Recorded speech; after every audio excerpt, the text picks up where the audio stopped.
Nouvelle édition sur la nationale. Mesdames, Messieurs, bonjour et bienvenue dans ce 13h30. Une édition que nous allons démarrer par ce qui fait l'actualité dans les 4 départements du Nord Bénin. Et ça sera avec vous, Alessandra Diotin.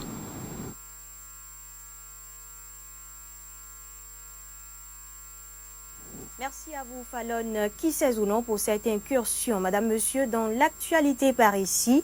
Eh bien, on parle de la première descente du ministre de l'Agriculture, de l'Élevage et de la Pêche dans la Liborie. Delphin Koudandé y est allé présider la cérémonie de paiement des fonds coton biologiques, mais aussi échanger avec les producteurs de ce département pour asseoir les bases d'une bonne collaboration. Nouroudine Safara et Nestor Sela pour le point. Plus de 180 millions de francs pour les producteurs de coton biologique du département de la Liborie. Le gouvernement encourage la production du coton biologique à grande échelle. C'est l'une des raisons qui justifie la présence du ministre de l'Agriculture à cette cérémonie de paiement des fonds coton biologiques. Le département de la Liborie est un exemple en matière de production de coton en général. Pour ce qui concerne spécifiquement le coton biologique, 70% des producteurs de coton biologique du Bénin proviennent de cette zone. Et le ministre a compris cela. C'est pourquoi sa première sortie s'est focalisée sur cette zone. Les producteurs de coton biologique et du coton conventionnel sont déterminés à produire davantage si certaines conditions sont réunies. Excellence, Monsieur le ministre, nous sommes heureux d'apprendre que le gouvernement a décidé de mobiliser auprès des banques de la place des ressources financières complémentaires à hauteur de 19,5 milliards pour payer les dus aux producteurs. Nous demandons que cette mobilisation soit faite le plus tôt possible en vue de permettre le paiement rapide de cette dette et de créer les conditions favorables pour le déroulement de la campagne 2016-2017 à venir. Patrice Talon et son gouvernement ont déjà pris des dispositions pour satisfaire entièrement les producteurs. À la date d'aujourd'hui, nous avons débloqué 27 milliards pour couvrir toutes les dettes qui étaient en essence. C'est échelonné à 2 semaines d'intervalle. Vous devez avoir le complet de vos dus. Les producteurs, désormais confiants, entendent faire de la campagne agricole 2016-2017 l'une des meilleures. Suite au paiement donc des fonds coton biologiques, le ministre de l'Agriculture s'est entretenu avec les cotonculteurs de Kandi, de Banikwara et de Kéro sur la réorganisation de la filière coton avec le retour de l'AIC. Voici un extrait du ministre à ce propos. Le gouvernement a pris la décision de remettre aux acteurs la filière coton, comme cela était avant 2012. Je crois que c'est, comme l'a dit le président de CVPC dans son discours, le président Talon était coton. Et ayant pris la tête du pays, il ne peut pas laisser le coton tomber. C'est pour ça que les 3 premières semaines ont été consacrées majoritairement à résoudre les problèmes qui concernent la filière coton. Donc les dispositions qui ont été prises étaient pour que l'État se désengage des réquisitions qu'il a eu à faire depuis 2012 et au rétablissement de l'AIC ainsi que de l'accord cadre. Une fois que ceci est rétabli, les discussions au sein des acteurs peuvent maintenant s'engager et ils vont voir quelles sont les restructurations qu'ils auront à faire. Dans ce cadre-là, vous aurez bientôt la visite de l'AIC qui passera dans les arrondissements pour faire ce que nous sommes en train de faire ici aujourd'hui. Et on parle à présent TIC, technologie de l'information et de la communication. Après Malanville, Glazoué et Azové, c'est au tour de la commune de Waké de disposer d'un centre communautaire d'accès au TIC pour faciliter les travaux de recherche aux apprenants, enseignants et toute autre personne intéressée donc par l'Internet. Ce centre est le fruit du partenariat entre la Poste du Bénin et l'Agence béninoise du service universel des communications électroniques et de la Poste, APSUCEP. Emerida Quinsoton. Un centre communautaire d'accès au TIC, technologie de l'information et de la communication installé dans la commune de Waké. Il est composé de 15 ordinateurs flambant neufs, d'un photocopieur multifonction qui peut à la fois imprimer, scanner et autres. Connexion Internet disponible et tout ceci dans un cadre bien confortable. Ce joyau a été réalisé sur financement de l'Agence béninoise du service universel des communications électroniques et de la Poste, APSUCEP, en accord avec la Poste Bénin. En réalisant ce projet, l'APSUCEP entend contribuer à élargir l'accès des populations des zones mal desservies aux services technologiques à valeur ajoutée, à renforcer les capacités de la Poste du Bénin SA à réaliser sa mission d'opérateur désigné pour la mise en œuvre du service universel postal. La population de Waké n'a donc plus à traverser la frontière ou aller dans d'autres villes pour raison de connexion. Et autre avantage de ce centre, il est autonome en énergie car il utilise uniquement des panneaux solaires. Notre commune sort désormais de sa situation d'enclavement pour s'ouvrir au monde à l'instar des grandes villes de notre pays. Recevez ici les remerciements et gratitude des populations. Chères populations, c'est également le lieu pour moi donc de vous inviter à fréquenter donc le centre. À fréquenter massivement donc le centre pour permettre donc à la Poste et donc à la JUSEP de continuer ce qu'ils sont en train de faire et qui vous intéresse. Fréquenter le centre, oui. Mais le fréquenter à des fins vraiment utiles, c'est l'autre souhait des donateurs, sans oublier un bon entretien du matériel afin de lui garantir une bonne durée de vie. Madame, Monsieur, on termine par cette note artistique. Retour dans la cité des Koborou. La création Querelle de quartier poursuit sa tournée nationale. Après Cotonou, l'Institut français de Parakou a accueilli le conte Théâtralisé, mis en scène par Claude Balogun, imagé son, Michel Dakou, Wakil Taïrou. Oui, comme vous pouvez l'imaginer, le chef quartier est très en colère. Querelle de quartier, c'est une caricature bien osée de la démocratie en Afrique. Avec un texte de portée littéraire accrocheuse, humour, musique et danse, le metteur en scène retrace les dits et les non-dits des dernières épreuves de la démocratie dans nombre de pays de la sous-région. Chef, le quartier est fatigué de voir ta gueule. Pendant environ 1 heure de temps, 6 comédiens dont 2 femmes incarnent à tour de rôle des personnalités politiques bien connues. Le texte, écrit par le metteur en scène, est inspiré d'un spectacle vieux de 20 ans, écrit par Feu et Sidi Minja, comédien humoriste camerounais. Les textes sont prévus 2 mandats dans la plupart de nos pays africains, mais souvent les chefs à la fin de ces 2 mandats-là cherchent à faire plus, à aller plus. Dans le même temps, nous sommes toujours téléguidés par nos colonisateurs qui veulent mettre toujours leur hégémonie sur nous, pays africains. Et c'est tout ça là qui a été dénoncé dans ce spectacle. Si vous avez bien suivi, vous avez compris ce qui s'est passé. Il y a quelques trucs qui ressemblent au Bénin, quelques trucs qui ressemblent à la Côte d'Ivoire, quelques trucs qui ressemblent à d'autres pays. La trame ne se déroule pas que sur scène. La vidéo est également mise à contribution. Hormis la boulimie du pouvoir, bien d'autres dérapages propres au régime dit démocratique sont dénoncés dans ce conte théâtralisé. À un moment, j'ai joué le rôle de Madame Victorienne, qui est la femme du chef quartier. Et donc, ce rôle-là, spécialement pour dire qu'à certains moments, c'est les femmes qui décident au niveau des pays, dans les quartiers ou dans la République, par rapport à leur mari. Les maris, ils sont une force, d'accord, mais la femme qui est derrière, c'est ce qu'elle dit qui passe le plus souvent. Donc on a vu plusieurs cas que je ne vais pas citer.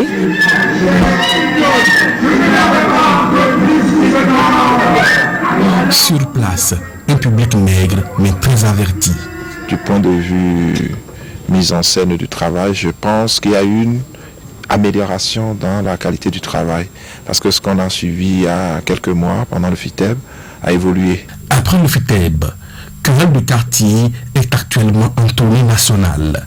Après donc Parakou, ce spectacle se rendra successivement à Natitengu, Porte-Novo, Waikon, École internationale du théâtre du Bénin à Tobin, puis à l'espace Maïton à Calavi, avant de traverser les frontières béninoises.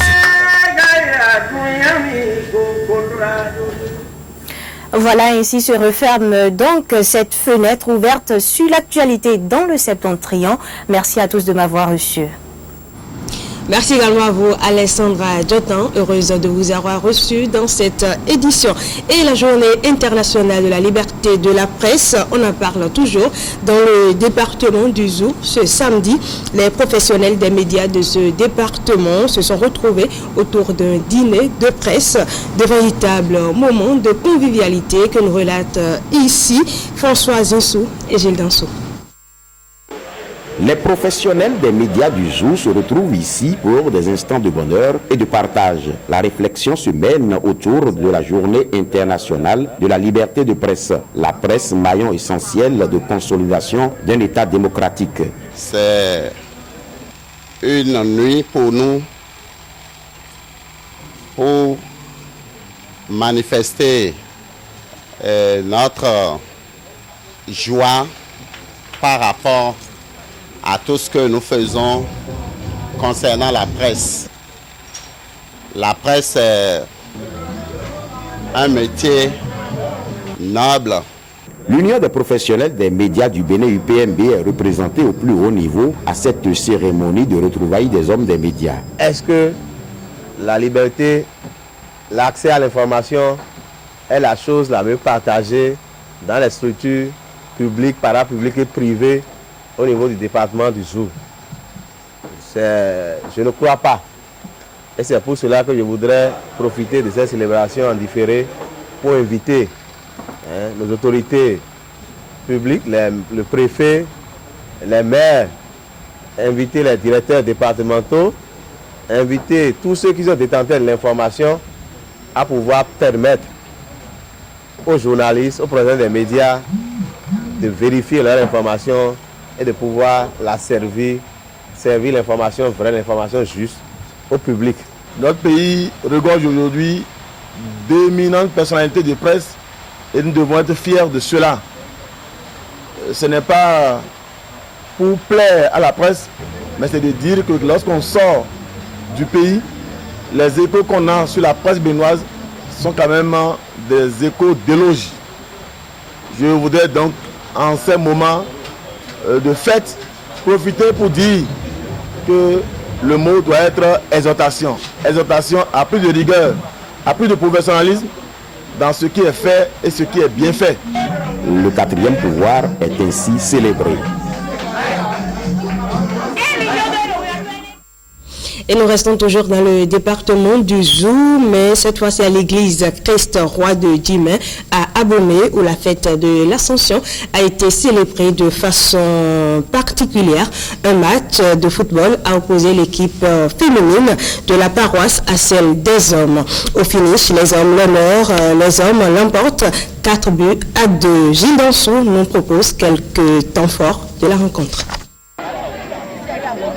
Du football ici dans la cour centrale de l'église Christ-Roi de Djimé à Abomey. Les hommes habillés en bleu avec dans leur effectif le curé de la paroisse jouent contre les femmes habillées en jaune. Le cri rond circule dans tous les sens. Apprécié.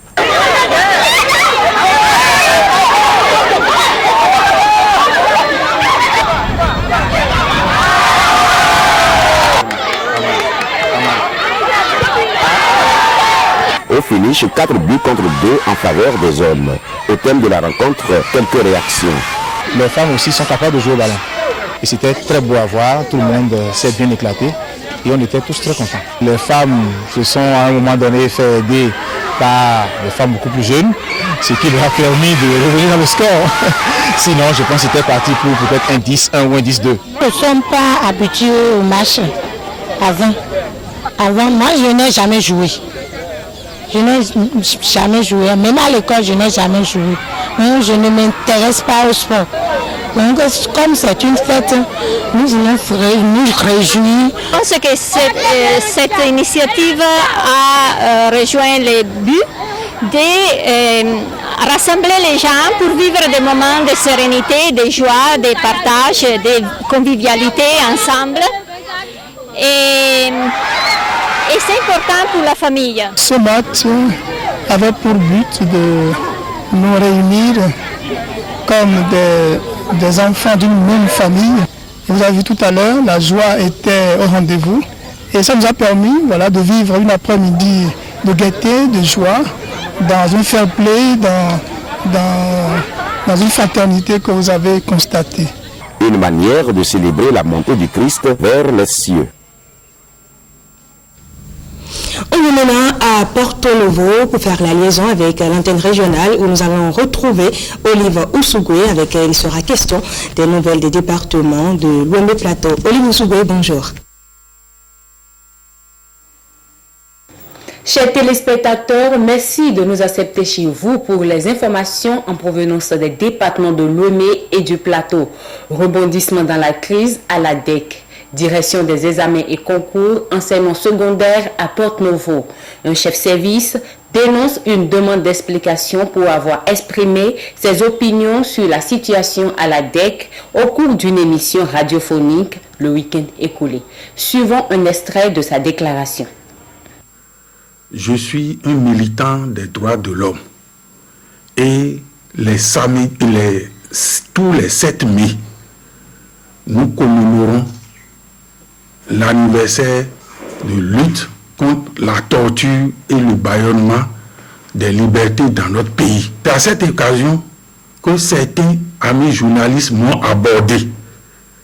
Et sur KPFM, entre autres questions qui m'ont posées, c'était de savoir la situation qui prévaut à la direction des examens et concours. Je leur ai répondu que ce qui se passe n'est pas conforme à l'esprit des droits de l'homme et que par conséquent, il faille remettre les choses à leur place. Et j'informais déjà les journalistes de KPFM que le simple fait que j'ai pu dire cela pour comprendre l'atmosphère que nous vivons à la DEC, le lundi, on va me flanquer une demande d'explication. Ce qui a été effectivement fait ce lundi 9 mai à 8h08 où je recevais la demande d'explication dans laquelle M. le DEC me demandait de justifier pourquoi j'ai pu parler sur une antenne de radio de la place sans l'avoir prévenu au préalable. Autrement dit, pour parler, il faut requérir son autorisation. Nous avons tenté de prendre la réaction du DEC mise à l'index dans cette affaire, mais il s'est refusé toute déclaration à la presse. Célébration en différé de la Journée internationale de la liberté de la presse par les femmes professionnelles des médias de l'Ouémé et du Plateau. C'est à travers une conférence débat sur le thème « Accès des femmes professionnelles des médias au poste de responsabilité ». Le point de la célébration dans ce reportage. Une conférence débat entre les professionnels des médias des départements de l'Ouémé et du Plateau sur le thème « Accès des femmes professionnelles des médias au poste de responsabilité ».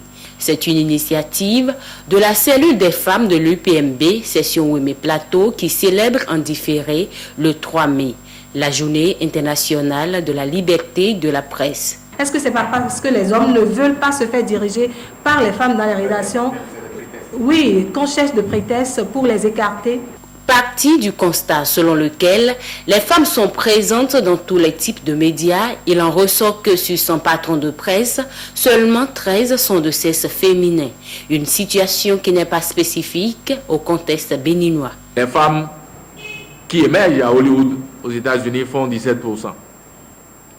17%, et c'est une grande progression parce qu'elle n'était que 11% il y a quelques années. Ce n'est pas propre à notre profession. Il y a d'autres professions